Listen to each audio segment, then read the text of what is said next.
would like to welcome you to Inspire to Rewire, the podcast that invites you to question everything, to challenge the status quo and rediscover the power within you, to create the life that you truly deserve. My name is Sharona Sinvani, and in each episode, we dive into transformative conversations that will inspire you to break free from old patterns, expand your mindset, and unlock your limitless potential. Everything from unveiling the hidden truth about society to exploring new perspectives. This podcast is your gateway to living life on your own terms. So whether you're looking to elevate your career, heal from past wounds, broaden your outlook, or transform your mindset, this is the space where growth happens.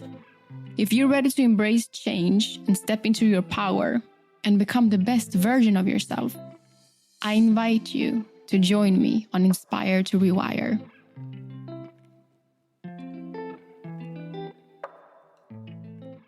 Welcome, my dear brothers and sisters. This is Inspire to Rewire, a space where we explore personal growth, spirituality, and conscious living. I am your host, Sharona, and today we're diving into something that's not just timely, but actually timeless.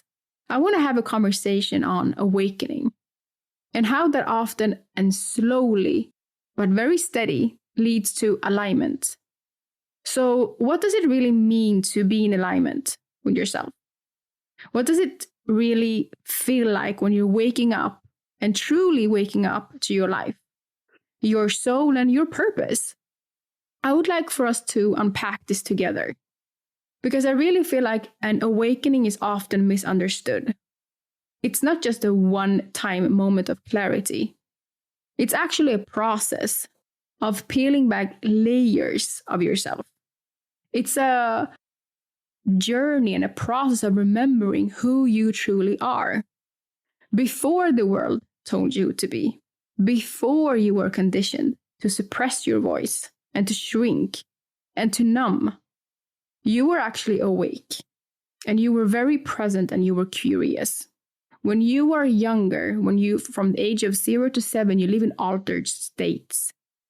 You are very curious about life, and you are very loving towards everyone around you. You get lit up by the smallest things, like a butterfly, or the wind, or the moonlight. You were whole.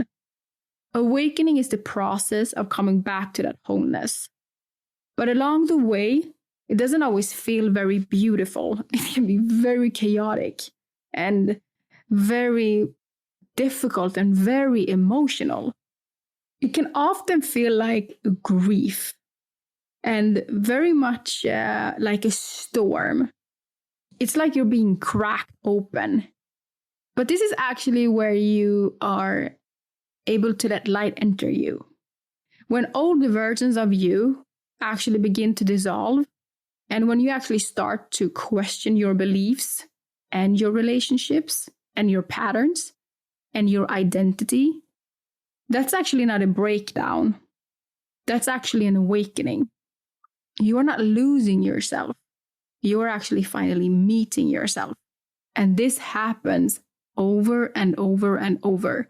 There is so many levels to healing and so many levels to awakening, as there is levels to everything in life. An awakening is not always loud. It's not always a dramatic moment. Sometimes it's just a whisper. It's just a small shift or a big shift, but it happens silently. It's a deeper understanding that suddenly just clicks into place.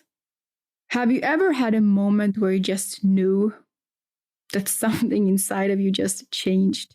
Maybe you began to question everything, and maybe your intuition just got louder, or maybe you even felt connected to nature or people or the universe. That's an awakening, when you feel more connected to the world around you, because you feel more connected to the world inside of you. I can promise you from my own experience, an awakening is often messy. And I think that we don't speak about this enough. An awakening is hard and it's difficult. It has its moments where sometimes it feels like you're crumbling into pieces. just to build yourself back up again. An awakening process comes with loss and with grief. When I say loss, you are losing a part of yourself that you thought were you. You have created certain identities of yourself to be able to survive certain phases of your life. It was a self-defense mechanism, but that's not actually you. It's actually just a trauma response. So when you are releasing all of these identities of yourself, you can feel like it's a loss. You're losing something because you're losing a part of you. It's a lot of unlearning with the awakening process. And even things I know today, I know that I am unaware of things that I think I'm aware of today. You know, the more you learn, the more you learn that you actually know nothing at all. It hasn't been a moment I have regretted this journey of mine. It comes with so much clarity and so much empowerment. And my soul has expanded to levels I couldn't even bear to imagine. And I know it will happen for you too. See yourself as a tree, and a tree that has root under the ground, right? A tree that is very stable won't be able to crack no matter how the wind and the storm blows. But some trees, they break. A lot of people find it to be a little bit scary because maybe they lose their way and they are confused. I think it's a great thing that you lose your way and that you feel confused, because in the moments of confusion, you can actually get certainty, because that will take you to a different path of your life to seek certainty and to learn more.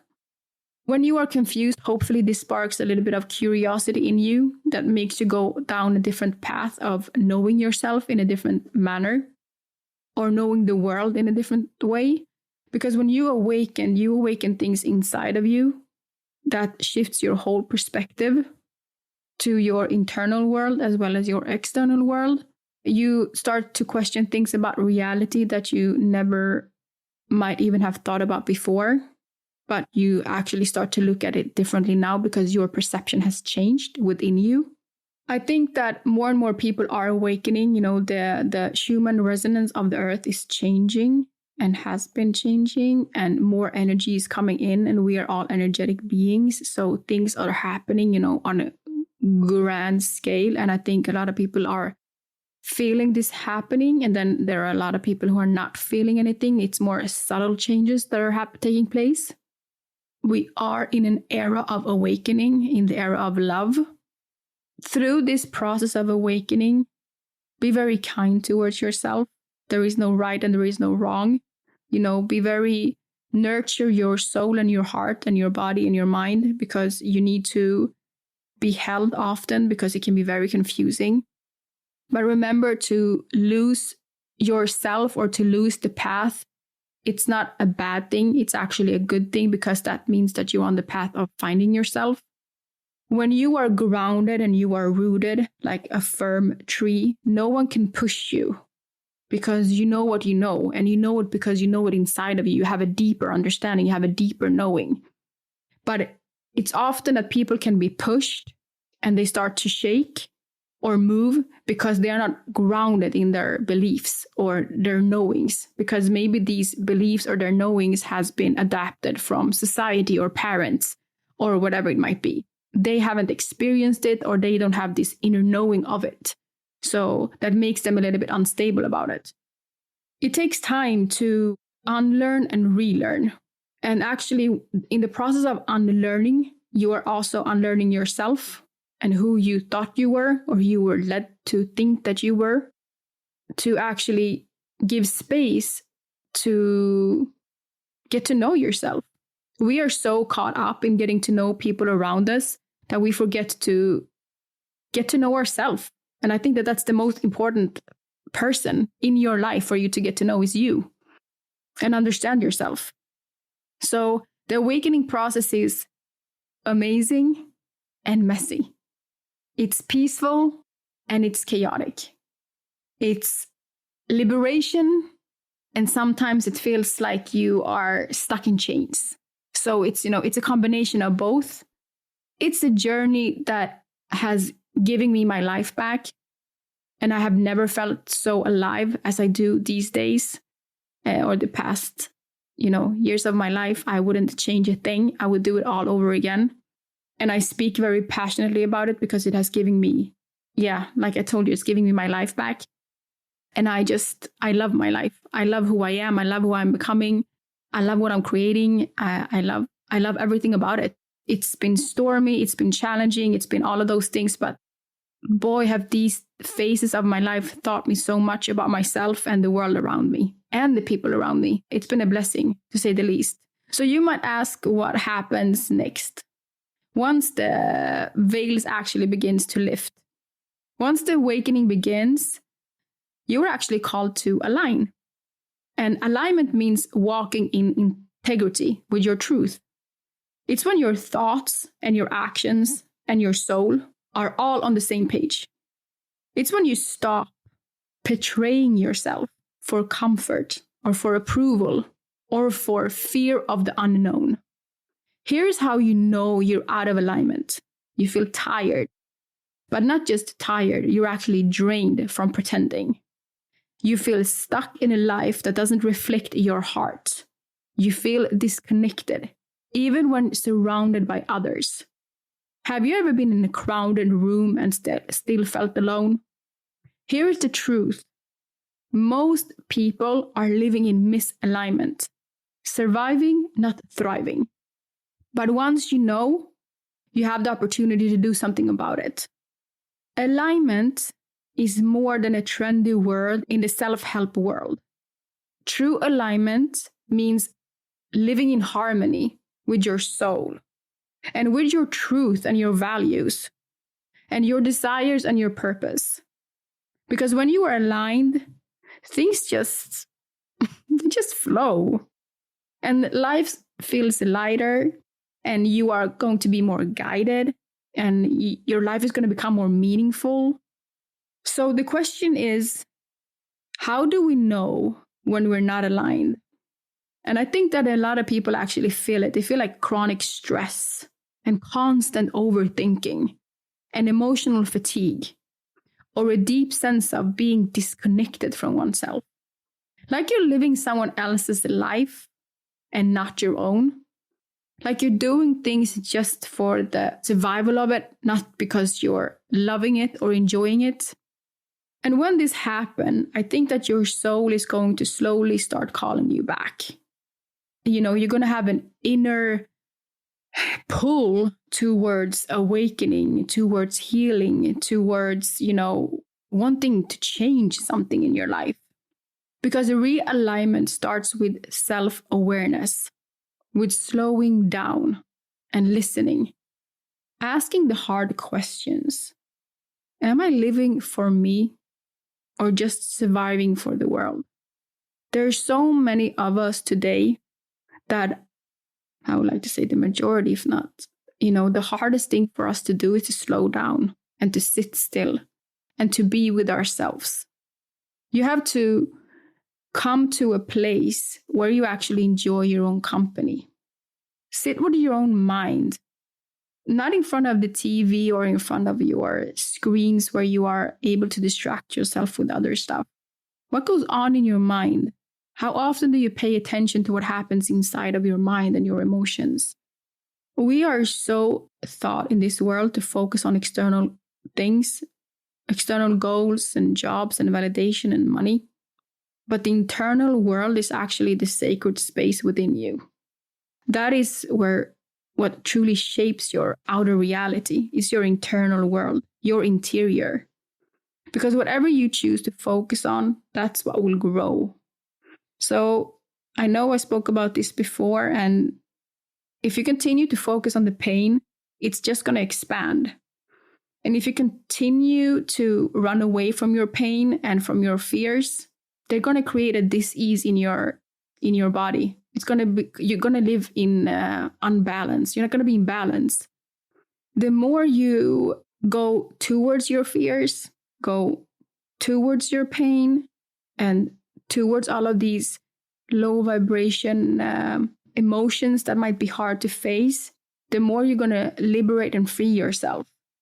Because when you focus on healing, and love and true, that is what is going to expand. And the only way for you to heal or to love yourself more or to be true towards yourself is to run it towards your fears or your grief or your sorrow or all of these things that is actually keeping you stagnant from your own happiness or your own liberation. That's why I can't stress it enough. And I know I speak about it a lot, but that's why doing the inner work is so important, to understand where your fears and your limitations and your beliefs come from. That's actually how we free ourselves. We are not meant to live and stay stuck in fear or sorrow or pain. You were born for joy. You were born for peace and for creation. You are a part of the Creator. And through free will, you were given the gift to design your reality. But here's the part that no one tells us. You only receive what you are aligned with. Your soul might ask for something, and the universe will respond, not by giving you what you want, but reflects back to you who you are. That means that your life, as it stands right now, is a reflection of your internal world. And yes, trust me, I know it can be very hard to accept, but I also know it's very powerful because it means that you have the ability to shift it all. You are not stuck. You are the change that you seek. Everything that you are seeking for is seeking you. And you feel all of this, maybe hard emotions, depression, anxiety, all of these things, because you are not aligned with the life that you want to live. You are not aligned with your soul or who you truly are. That's why you feel all of these things. Your body, your soul, your inner being is telling you that something is off. And the only one who can change that is you. If you want a new future, you must start becoming that version of you now. Not when the money comes, not when the partner arrives, now. You have to start doing the work for you right now. You are the answers to everything. For you, the only one who can be the change that you want is you. So every challenge that you are facing is actually preparing you to meet your higher self. So I think it's very important to ask yourself, what belief is the universe asking me to release? What emotions, what fears, what identity of myself do I need to let go of? What is the universe or what is life showing me? Whatever title you want to label it, the universe, the source, God, like whatever you want to do, you call it that. But you are getting showed all the time, even if it's through feelings or through thought patterns or through relationships or through circumstances or situations that happens in your life. All of these things are happening for you, not to you.